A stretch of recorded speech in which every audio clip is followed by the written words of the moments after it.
already committed the crime though, right? Committed, yeah. Stop. What do you mean you need to give him that money? What does that mean? Ultimately, I was going to jail regardless. Hey, how's it going? Hey, what's up?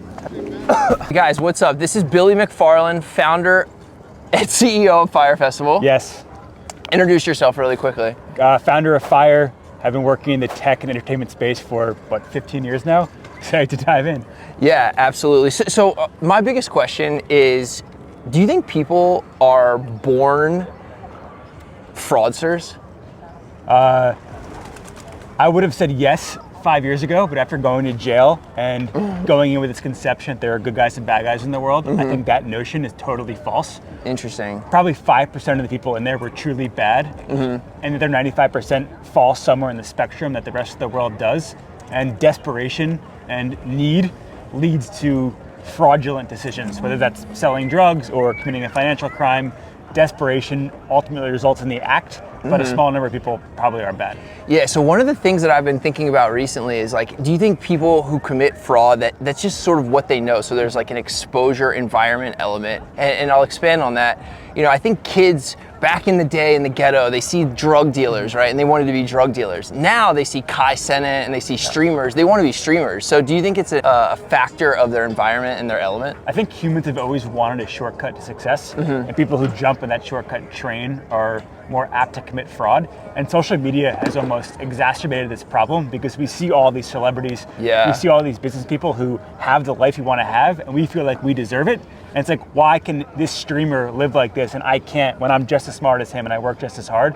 I think that almost contributes to people wanting to commit fraud to take that shortcut. Yeah, do you think like with Fyre, for instance, do you think there was an element of misaligned incentives? Like for instance, you know, you were on the VC treadmill early. Like, do you think it was so, zero-sum game? You're like, I got to do whatever it takes right now to make this happen? I was really scared of letting my investors down. So my mentality was, my investors want two things. One, they want to make money, and two, they want to have fun through Fyre and Fyre Festival. And if Fyre Festival doesn't succeed, both of those objects fail. So I need to make this work at all costs.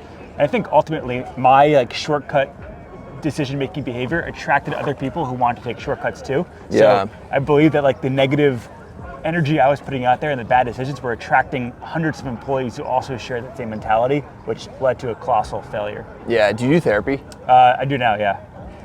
Because the one thing I was wondering, I was like, what do you think your underlying negative self-talk is? That's a good question, yeah.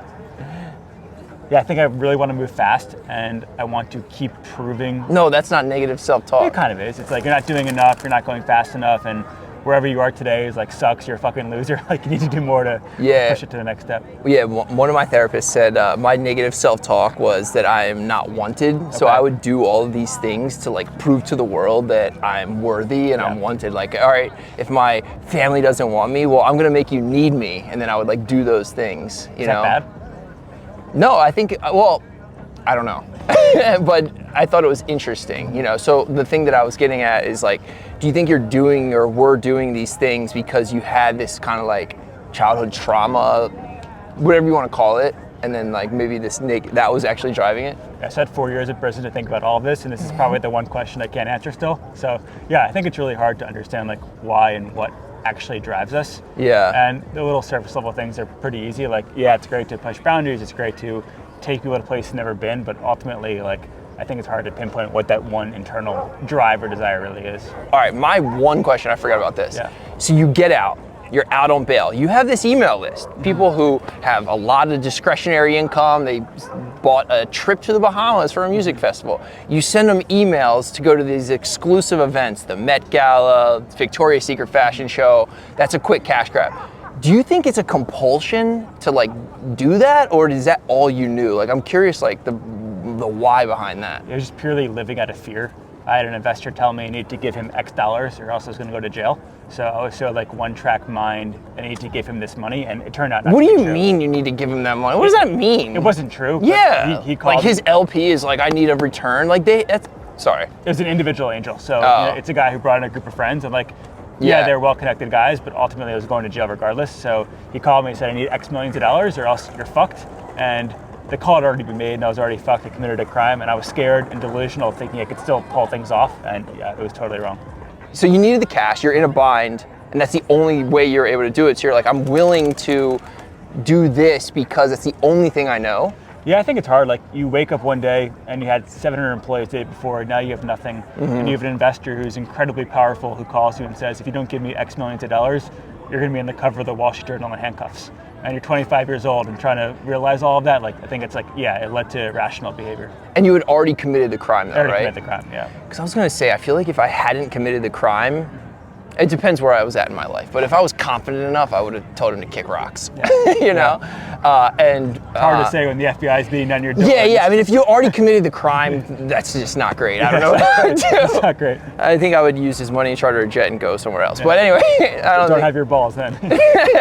So, all right. So, all right. So back to the question. Do you think it is like a compulsion? And I said to someone yesterday, I was like, do you think it's, I almost was thinking of it like addiction. I don't know if you have any experience with like addiction or recovery like I do. And I was wondering, like, do you think it's kind of like that, like this gambling, like fraud compulsion, or is it really just, that's all I knew? I think there's like a compulsion against being bored. And I think we all kind of different levels of boredom, but one of my biggest flaws is that I would have a dream or have a goal and I would get there and be like, oh, this kind of sucks. Like, what's the next thing? And instead of taking a level-headed approach to finding what the next thing is, it's like jumping off a higher diving board right away to get that next thrill, or like try to push a level to the next crazy milestone. Yeah. Do you think that's interesting? Why do you think you can't sit still? I don't know. I wish I could. I wish I could figure it out. But what are some potential ideas if you're whiteboarding? Why Billy can't sit still? I think I personally believe that different goals or outcomes or level of success comes with various things that I desire. And once you get there, you realize like life isn't all that different. And why do you desire those things? I think I just desire the challenge, right? And saying like, why could I sit around when I can like try to reach this level? Then you get to that level in some capacity, you're like, oh wait, this isn't giving me what I thought it would give me. So I need to do more to get there. And ultimately that's like a never-ending path and it doesn't end well. What's your attachment style? What does that mean? Like insecure attachment? Are you like secure attachment? Are you anxious attachment? I don't know. Is there like an adrenaline attachment? No, like one of the things, again, I've only recently been doing a lot of like therapy. That's why I'm curious in asking these questions. But you know, like for instance, with anxious attachment, it's like you think people are gonna leave you. So like you want the connection to them, but you're actually not able to connect because you're like, you push them away, you keep them at a distance. And I was actually curious if that was kind of like playing into a lot of this stuff. You know, you're like, I'm not gonna let people fully in. Maybe you let people kind of in, but you still keep everyone at a distance. And then when you're not actually like connecting with them and like getting the like chemicals, you know, released, you actually feel alone. Interesting. I definitely think that was a factor. I think I was craving a large number of relationships and ultimately had very few real relationships. So I was looking for numbers, like quantity over quality. Yeah. And I didn't know that was a problem. Yeah, I think that's actually super interesting right there. It's like, why could I bring 5 people when I could bring 50 people? But then ultimately they're all empty and you know everybody's there for a nefarious reason. It's like that saying, it's like there's all these people around, but I feel alone. Yeah, I still have no friends. Or, like no true like connections. Yeah, that sucks. Yeah. Do you think this is a problem? Not necessarily fraud like this, but again, I'm kind of getting back, and obviously I want to tie it back into like Share Willow stuff. But like when incentives are misaligned, you know, it's like, what can companies do to make sure? And definitely don't plug any of our shit, but like it's like, what can companies do to kind of ensure that this doesn't happen? Incentives are aligned. For instance, right now, like we integrate into a platform where we show our bank account to all of our investors. You know, we show our like Stripe account, like they can see everything, right? And then like our employees, I'm pretty transparent about sort of everything. Like, what do you think can be done now to sort of like make sure this doesn't happen? I mean, that's great. And like, I think it's the biggest first step. I think number 2 is if someone is always only telling you positive news and everything is always rosy, that person is hiding something pretty bad. I was really bad. Every investor update, this was our best month ever. Yeah, it's not possible. And I was really bad at delivering bad news, and it led me to start lying about how great things were going. I think 1, I was committing fraud, but 2, I was also scaring away the help that I needed to succeed, because smart people who didn't know me would see this and be like, hey, this is not possible. 100%. That's whenever I feel like someone's not being like authentic with me, I'm like, I can't connect with them because like I don't feel like they're being honest. And it's like, why would I want to be, how can I help them, you know, if they're not doing that? Interesting. So what are you up to now? Yeah, working on Fyre 2. Stop. Yeah. Stop. It's gonna be a hit. I'm sure it is. Yeah. So what else?